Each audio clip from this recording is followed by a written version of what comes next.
I'm back in the woods like always, but this time I brought the Wilderness with me. This is no ordinary Subaru Outback. This Subi is brand new for 2022, the Outback Wilderness, which I promise you has a lot more upgrades on it than this racing stripe. This Outback has the hardware to hang with pickup trucks on trails like this behind me. You can laugh, but don't, because the regular Outback was already plenty capable. And this thing goes so hardcore in ways I didn't think Subaru would ever tread. But now it's here, there's dirt everywhere, and it's time to get lost in the wild. They're telling you to subscribe. What's that?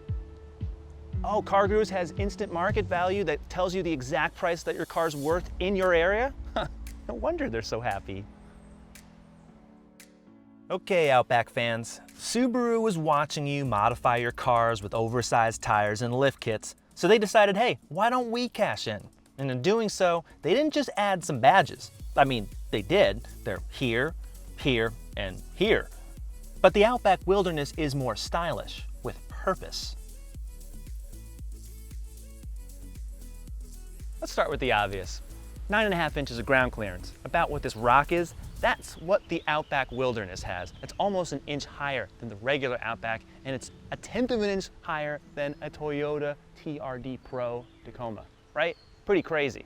Now, the approach angle, obviously because it's not a Jeep and the whole bumper is actually on the vehicle, it's not going to crawl up those massive inclines, but it's several degrees higher than a regular Outback, and the approach and this breakover angle here, where you would normally use the chassis to clear an object that's going between the car, that's about the same as the Tacoma as well. That's really impressive for a vehicle that, for all intents and purposes, is just a regular family crossover. It can beat all those things. And here's the other things it can do. These wheels, they're exclusive, 17 inches. They're smaller. And this is for the first time I'll say this, smaller is better. Because it's riding on these Yokohama Geolandar all-terrains. They bite sand and dirt and mud a lot better than a regular all-season. Subaru also added more of the cladding, as if there wasn't enough already, so you're not going to scratch the paint when you're on these trails.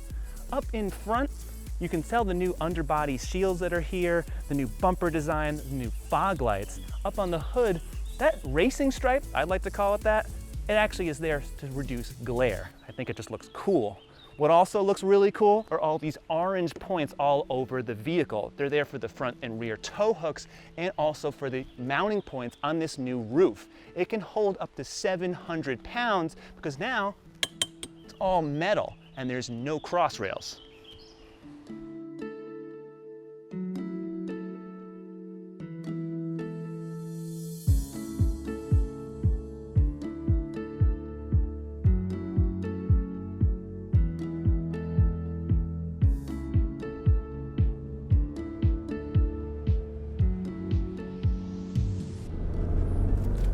Yes, this is a turbo. The Wilderness comes only with the turbo, and that is the new 2.4 liter turbo flat 4 that debuted for 2020. 260 horsepower and 277 pound-feet of torque. Very low RPM, just requires regular grade gas. It is so much better in every single way than the 2.5 liter flat 4 that's in every other Outback. I just think that engine is so underpowered on a car this large. So do yourself the favor, get an Outback with XT on the back. Or if you get the Wilderness, no, it's already coming like this. It is so good. I think I like this Wilderness better than the regular Outback XT, just a little bit more because there's some extra changes with the gear ratios. The final drive ratio is a bit shorter, and the transmission, it's a CVT, that's also been retuned. So that means there's just more acceleration in general, even though it makes the same power and torque figures. Gearing does a whole lot of things to a vehicle, and that's there typically, right, to have extra acceleration. But with the Outback Wilderness, it's there so you can climb steeper grades. Because remember, this doesn't have a low-range gearbox. It doesn't have that type of thing that you'd find in any sort of, true four-wheel drive vehicle.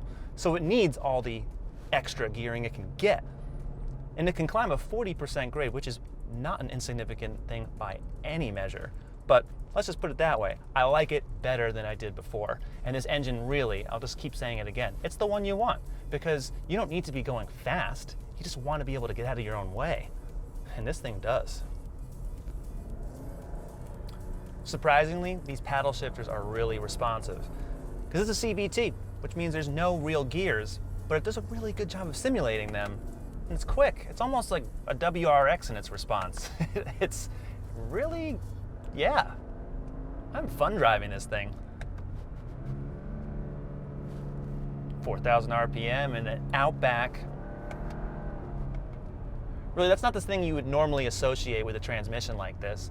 And otherwise, the Outback Wilderness is driving the same as any other Outback. You know, the steering's a bit squishy, the ride's a bit, you know, roly-poly like this. But then, you know, come on. This is not meant to carve corners. It's just meant to cruise. And considering the extra hardware on this vehicle, the height, the tires, it really doesn't drive that much differently. And that's actually the best thing of all. I would like a little bit more precision with the steering in terms of some on-center feel, because you do find yourself correcting the Outback at higher speeds. Part of that is probably due to those all-terrain tires, because even though they're on the less extreme side of the all-terrain tire spectrum, they're still not all seasons. Knobbier tread, they're just not going to give you the same type of feel on pavement as they do off-road. So just be aware of that. If you're not really hitting the trail, I would say skip the Outback Wilderness and just grab a regular Outback XT. So you could do all this stuff yourself, and people have, right? They've changed the suspension, they put the lift kits on, they put wheel spacers on, they put 35-inch tires. Yeah, that's all well and good. But Subaru's retuned everything, including the stability control, including the eyesight camera system. They've done it, and it also comes with a factory warranty. So the benefit of having a vehicle like this come from the factory is that you know everything is going to work right. Despite what it looks like, this is not an appearance package, folks. Not what it is. But of course, the benefit is when you can go on a trail like this. And I like driving on trails when you don't have to worry about hitting things. And all this stuff that's near the vehicle, well, the body cladding's protecting the paint, because you don't want to scratch that. And really, yeah, in a lot of cases, a regular Outback can do what the Wilderness can, but it's just that extra degree of security knowing that you can clear some much bigger obstacles. And what's also great is that if I press the front camera button, I can get a live feed of the front as I'm driving. And now that I'm going downhill, I can activate X mode. I'll stop the car right now. There's two separate modes that are exclusive to the Outback Wilderness. They've retuned them. Snow and dirt, there's normal, and then there's deep snow and mud. And what that does, it retunes everything on this vehicle, from the transmission to the steering response, the throttle, and of course the way the torque is distributed. So, got hill descent control as well. So I really don't have to do a thing but just steer. Then of course when that gets too slow, you can just disable it. But you can just bite off a little rock here, get up on it. And that felt like a speed bump to me. I don't know. In the Wilderness, anything goes. Now on the same trail, I was driving a Tacoma TRD Pro. That had the same ground clearance as this Outback. So I'm not really worried about driving a vehicle like this that essentially is a car. It's just effortless. Let's go inside the Outback, because it's a nice place to be. The Wilderness has some special touches. The orange accents on the steering wheel, gear shifter, and stitching on the dash. The seats have embossed headrests and this really nice rippled fabric. It's not leather, it's called StarTex. It's really soft, it's water repellent, stain resistant, easy to clean, and these seats that they're on, man, all day comfortable. So are the rear seats. They recline, they heat, they USB, and the windows are one touch. The floor mats are all weather and they trap a lot of mud.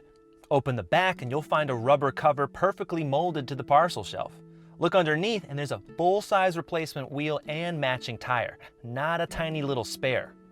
And when you fold the seats down, not only do you get 76 cubic feet of space, the back of these seats have the same fabric as they do in front. No carpet. Everything in this car is about function, and the materials, the fit, the finish, they're all very good.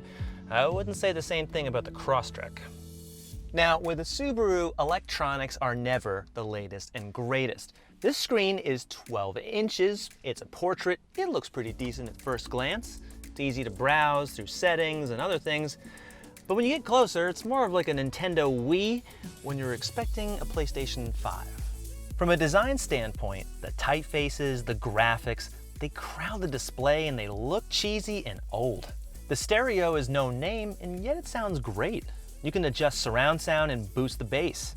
Apple CarPlay comes standard even though navigation doesn't.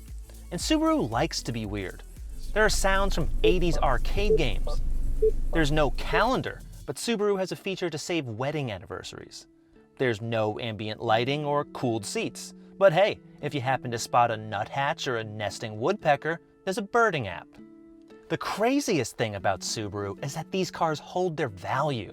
People love them. They're always in demand. The Outback starts around $27,000, and the new Wilderness is on the upper end at $37,000. But a used Outback costs almost as much as a new Outback. Among all the owners, these cars can do no wrong. And I admit, their simplicity, practicality, and quirkiness appeals to me too. The Outback is a rare vehicle that appeals to everyone. I see $3 million homes in Connecticut. They're gorgeous, amazing landscaping. They're right on the water. And what's parked in the driveway? An Outback. It just doesn't matter how much money you make. Everyone loves them. It's all about durability and practicality, nothing more. I gotta say, since this new model has come out, the Outback really has grown on me. And the Wilderness, well, I know it's not gonna keep up with a Jeep on all the biggest, roughest trails. It's gonna still go pretty far. What do you guys think? For more reviews, well, you know where to go. CarGurus.com, subscribe to the YouTube channel, and keep watching. We got a lot more cars to review. See you next time.